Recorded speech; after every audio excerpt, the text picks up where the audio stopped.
So welcome back to video 2 in our Conditions of Being Human series. And this time I get to talk about one of my favorite ones, and it totally saved my life. If you ask me, this is the biggest secret to my success. And this is that discovery of what I call center of the universe. So some people call it mental model or worldview, but basically it is how we view the world. Now, before we get started, I just want to say that nobody is exempt from these conditions, okay? So we all suffer with them. They're subconscious. We're not necessarily aware of them. It's not something we can get rid of. It's not a switch that we get to turn on and off. So nobody gets to beat themselves up over not knowing this or suddenly realizing why your life isn't the way you want it. You don't get to beat yourself up over that. You get to become aware and make changes, no matter how small. One small step will result in incredible responses.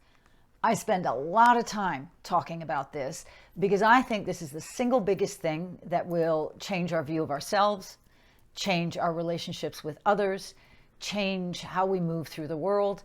It can diminish conflict just by understanding this. Bottom line here is there are only a couple of things that occupy our minds 24 hours a day. And one of them is ourselves. So think about it. Every thought that goes through your head has something to do with you. Right now, I'm betting you're sitting there thinking to yourself, oh, is what she's saying true? Do I believe it? So right now, you're actually proving my point. We all believe we are the center of the universe, that the world revolves around us. And the problem with that is that as we are, so we expect other people to be.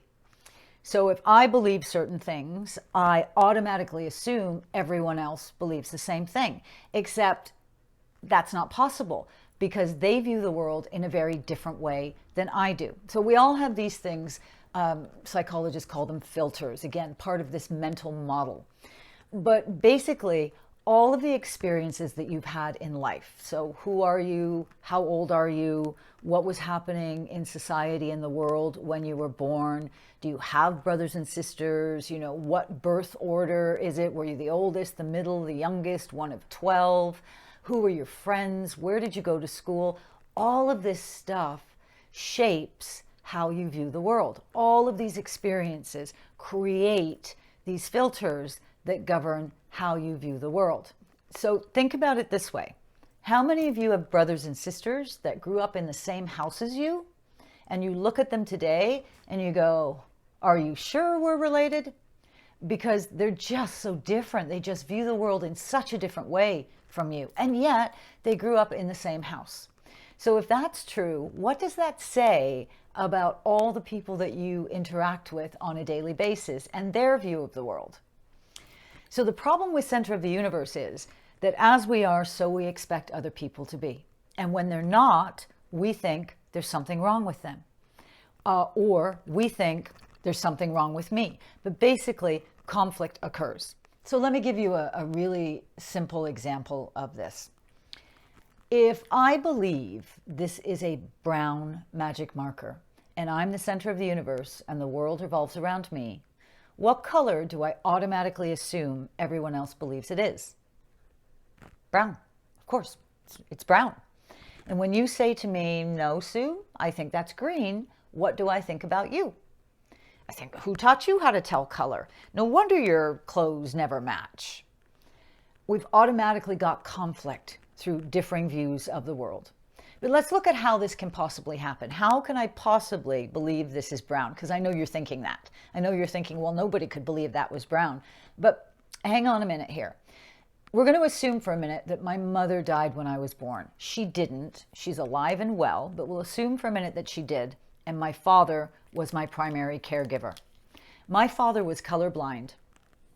These all look the same to my father. So all of these looked brown to my father. So if my father were my primary caregiver when I was growing up and he believed that this was brown, what color would I grow up believing that was? Brown. And by the time I got to school when I was 5 years old, You wouldn't have much of a chance of convincing me anything different. Does that make sense? So this is the power of that center of the universe and that worldview. That as we are, we expect other people to be. So as we view the world, as we behave, as we believe what is right and wrong, good and bad, we expect other people to believe the same thing. Well, nothing could be farther from the truth. So this condition of center of the universe is the first thing that actually gets us into trouble. And this was a massive revelation to me and hugely helpful, because I believed growing up that I was worthless. I believed I couldn't do anything right, that you had to be perfect in order for people to like you, and a whole host of other things that were really wrong. But I believed them. I believed them to be true. These were unwritten rules that I learned in my family of origin, and I believed that they were true. And because I believed that they were true, I believed everyone else believed they were true. So the fact that I thought I was worthless, I mean, I was convinced that I had a big giant L on my forehead, for loser, and that everyone else believed that I was worthless as well. And this is what drove me to that lifestyle.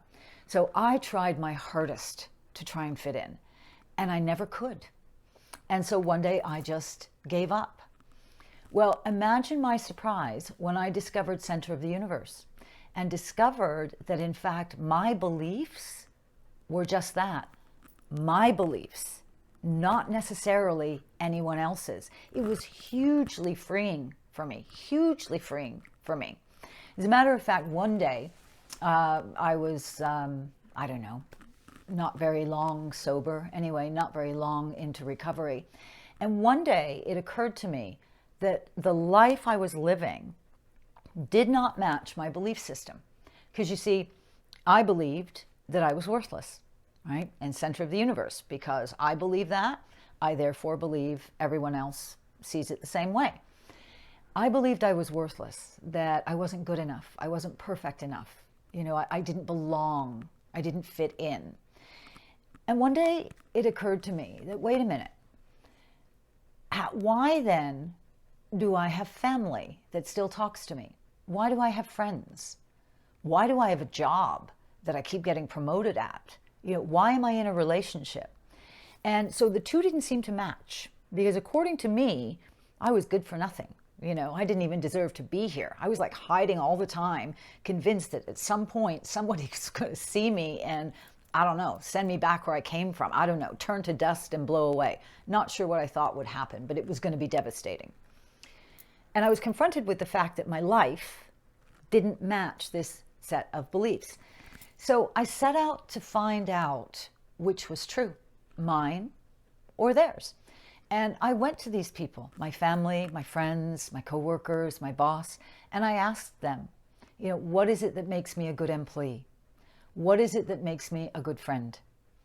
What is it that are my best qualities that make me a good person? And I didn't argue, I didn't justify, I just was silent, I listened, and I wrote them down. And I have to tell you that their view of me was very different than my view of me. So it's one small example of how this center of the universe thing can get in the way of our success. So we all have these beliefs about ourselves, about the world, about what's possible for ourselves in the world. And then we proceed on the basis that they're true. So we project these out and proceed as if these beliefs are true, but they're not.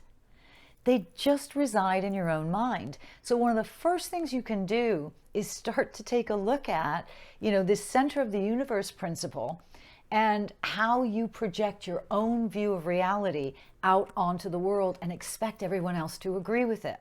The really interesting thing about this center of the universe, if you think about it, is no one can escape it. And I said this to you earlier. It's not a switch we turn off and on. It's not something I'm saying we have to stop that. It's how we're wired. We can't stop it. It's just the way it is. But what that means is, as center of the universe, what's your favorite topic? Yourself. And it's the same for every human being on this planet. So the good news is that what this means is that whatever anybody is saying or doing is actually about them, not about you. So it doesn't matter what somebody says to you, it's actually not about you. They're giving you an insight into what's happening inside of them, their view of the world. You know, I teach presentation skills, and nothing brings this more to the forefront than teaching presentation skills. I watch people absolutely terrified to present. They literally look like they're in pain when they're standing up there to present. Their face is all twisted and contorted. They're not smiling, they're fidgeting, they're doing all kinds of things. And when you ask them, you know, what is it that you're so afraid of? They're afraid of being judged. They're afraid that other people are looking at them and judging them. They're afraid they're going to make a mistake and people are going to notice. But the odd thing is with presentations is people are judging you, absolutely, but they're not judging you on you. They're judging you based on their own view, their own opinions, their own ideas. They're judging you based on what you can do for them. Is what you're saying interesting to them? Is what you're saying helpful to them? And so it's a simple thing. It's a complex thing, but it's a very simple thing. But this one single condition, center of the universe, I swear to you, it saved my life. It is the biggest secret that I can share with you, because all of a sudden, as I was walking through the world thinking all of these people were staring at me because I'd done something wrong, I had to start to realize that they might be looking at me, but it had nothing to do with me. There was something going on in their own head. I reminded them of something. I looked pretty. I looked sick. I looked tired. But it really had nothing to do with me. It had everything to do with them. So one of the things that you can do to start to shift this in your own life is to recognize that not everything is about you. When someone's angry, upset, sad, you don't have the power to make them that way. Only they do. So it's not about you. It's about them. You can actually change your life. You can change your outside circumstances by changing your internal reality. So by recognizing that whatever beliefs you hold about yourself are just that, your beliefs about yourself, and not everyone else has those beliefs. So this is where it gets a little bit complex, because it kind of moves into our self-fulfilling prophecy and our conditioning, which we are going to talk about. But you can actually start to raise your own confidence and self-esteem. You can start to create a different life for yourself just by doing that activity I told you I did earlier. And it's something I made up for myself, is go to people, ask them, you know, what are your best qualities? What do they really like about you? What makes you a good friend or a good employee? I promise it will change your view of yourself. And when you change your view of yourself, others will change their view of you. So that's our condition number one, center of the universe. I'm Sue Armstrong from Susan Armstrong International. And next time, we'll talk about the ever powerful, ever present, and ever guiding conditioning. Have a great week.